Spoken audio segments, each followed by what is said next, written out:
Thank you all.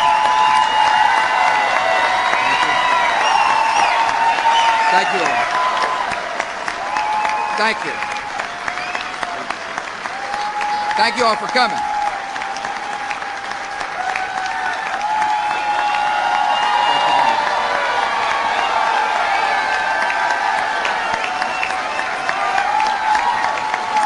Thank you all.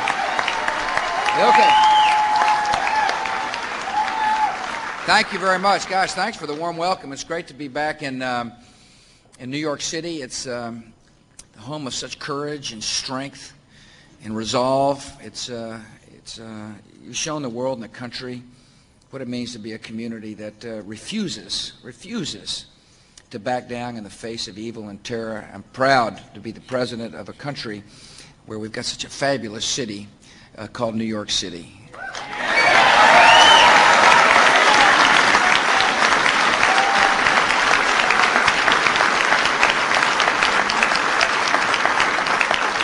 I want to thank the party chairman for his hard work.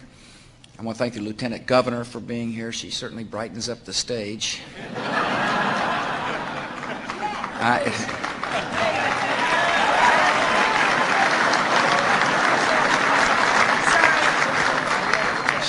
She's smarter than all of us, too. I want to thank the mayor. I appreciate the mayor taking on the awesome responsibility of being the mayor of this huge city. He could have easily have just continued to run his successful business and said, what the heck, I'm not interested in serving. But he made a personal sacrifice for the good of the people. And the city's going through tough times, but you made the right decision to have a man who knows how to lead to be your mayor.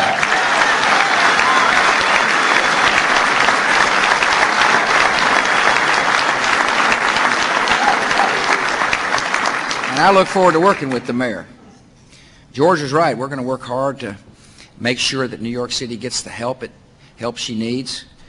And it's comforting to me to be able to tell the spenders up in Congress that when we send the money here, it's going to be well managed by Mayor Bloomberg.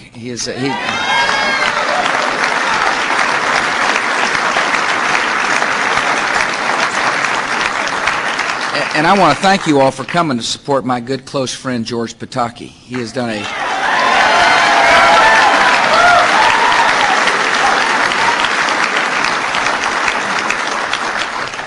if for no other reason you ought to send him back, is because, like me, he married well.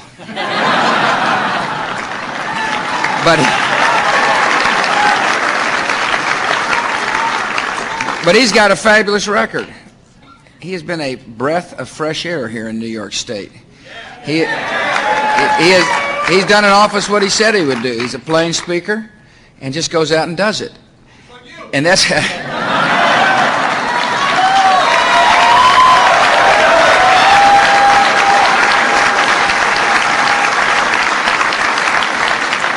he's one of these candidates who can actually run on his record and be proud of it. Some of them run away from their record. He's running on it. He's running on a great record. But there's another reason to send him back. As you know, we're in tough times here in America.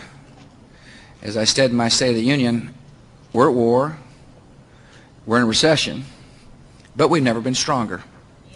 And one of the reasons we're strong is that this important state has got a leader who, in the face of danger, in the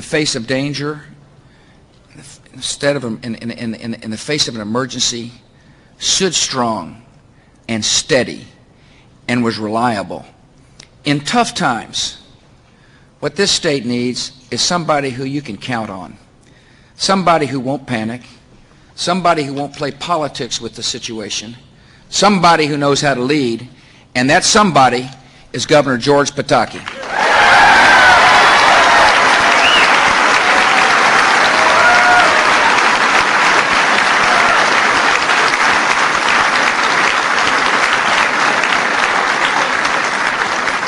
He's got a good record. He's proven that he knows how to lead. And it also makes sense for New York State to have a governor whose phone calls will be returned from the White House.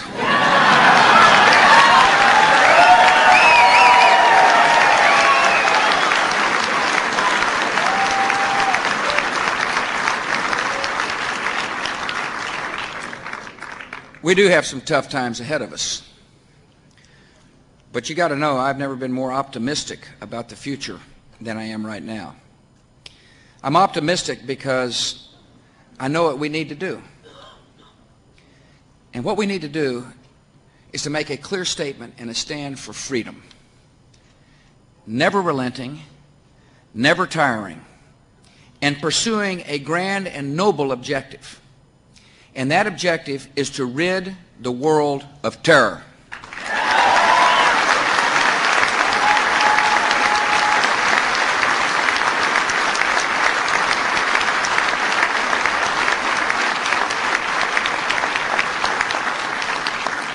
The enemy, in attacking New York City, made a terrible mistake. They must not understand what America's character is like. I like to say they must have been watching too much daytime TV. They miscalculated. They thought we were soft.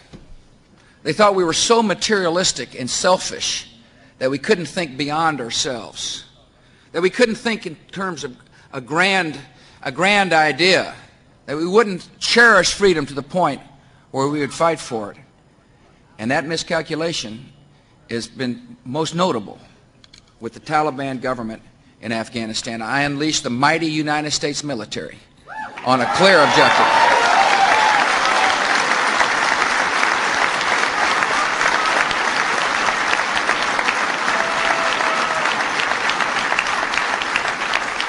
I said that not only would we find the killers and bring them to justice, but if you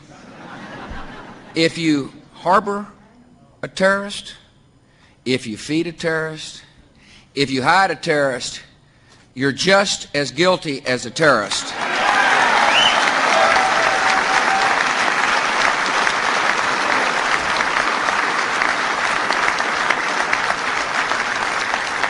There's been some proud moments for this country. Nothing more proud for me than to see our military liberate a people, liberate women and children from the clutches of one of the most barbaric regimes in the history of mankind. Not only are we fighting for justice, we're liberators. We free people so they can realize their potential. This great country is not only tough and resolved, but we stand on principle. And freedom is our principle. We love freedom at the core, and we will not relent. We won't relent in our quest to not only make the world more free, but to make the world more peaceful. I want you to know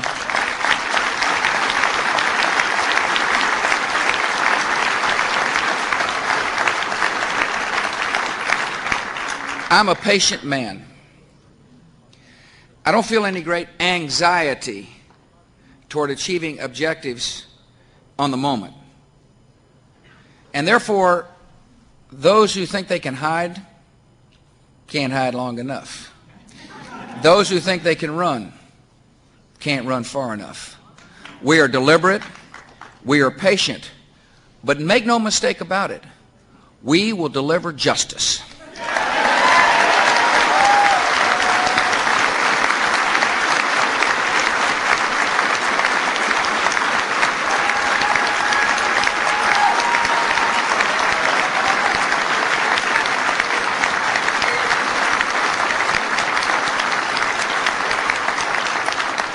The country is united, and for that I am really grateful. I appreciate the support of members of both political parties in Washington, D.C. for this most important cause, this most important campaign.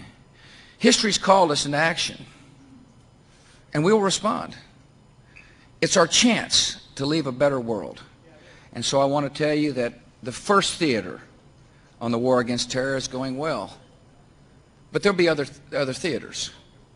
So long as the enemy wants to harm us, so long as people believe they can get away with terror, this nation will lead our vast coalition with firm resolve, dedicated to a peaceful world. The other day I spoke very clearly about some choices countries get to make. I talked about an axis of evil because I firmly believe that nations need to be put on notice that this nation will not allow our citizens to become threatened not only by terrorist acts, but by nations which develop weapons of mass destruction which could easily or eventually be used against us. We will not be intimidated. I will not allow nations to hold us hostage or our friends and allies hostage. Terror is our mission.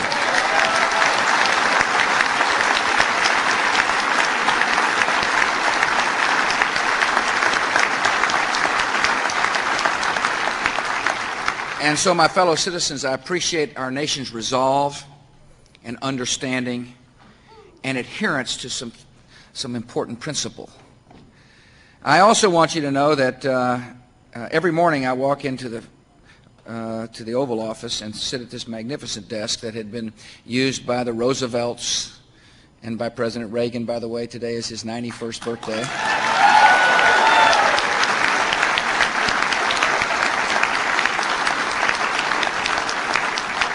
And other leaders, and sit down there at the desk and read a threat assessment. It's a summary of the intent of the enemy. And you've got to know that there's still ambitions against us. But I also want to assure you our great land is doing everything we possibly can to protect our American citizens. We're on alert. The law enforcement agency at the federal level, the FBI, is now focused on prevention. We're running down every lead. We're seeking every opportunity to disrupt potential cells in America. We're working overtime. I'm proud of the way our law enforcement officials have responded. You need to know that we are doing my most important job, and the most important job of your government is to protect the American people. And we will do so with all our vigor and all our might.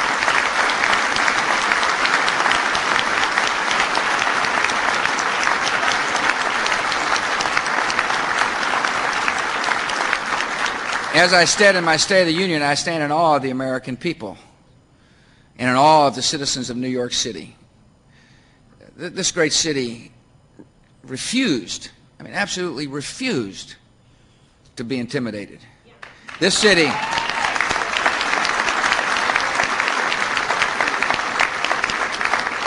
it stood in defiance of evil, and America watched, and America was impressed, and so was your president. I've been impressed.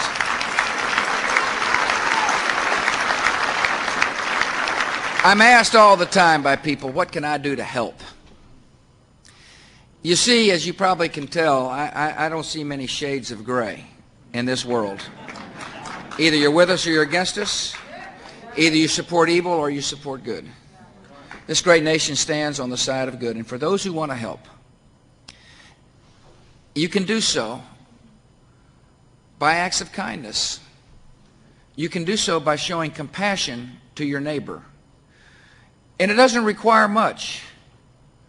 Walking across the street to a shut-in to say, I care for you, I hope you're okay, is an act of kindness that will stand in the face of evil.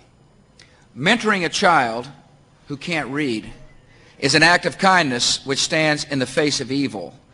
Saying to a child whose parent is in prison, America belongs to you just as much as it does to me, is an act of kindness in the face of evil.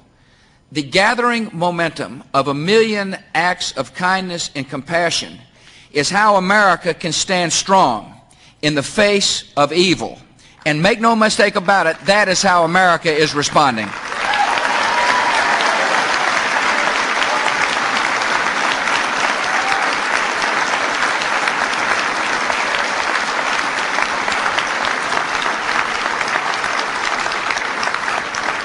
I believe out of this great evil will come great good. I believe the world will be more peaceful when we accomplish our mission. And I know our country is beginning to make different kinds of choices. The old culture said if it feels good, just go ahead and do it. Now we've learned a new ethic, and it had to do with Flight 93. When people on that airplane said a prayer, told their wives they loved them, and drove the plane in the ground to save others' lives, we're beginning to get a sense of sacrifice. We saw it here in New York City where firefighters and policemen rushed into buildings to save others. This nation is in the process, I believe, of ushering in a period where we said each of us are responsible for the decisions we make in life. We're responsible for loving a neighbor like we'd like to be loved ourselves. We're responsible for loving our children. We're responsible for the communities in which we live. No, they hit us, and they're going to pay a terrible price. But as a result, our nation will be stronger and more compassionate and more decent. It'll hold more promise for people who are lucky enough to call themselves Americans. I love being the president of a nation whose strength is not its government, whose strength is the American people. I'm proud to be here. May God bless you all. And may God bless America.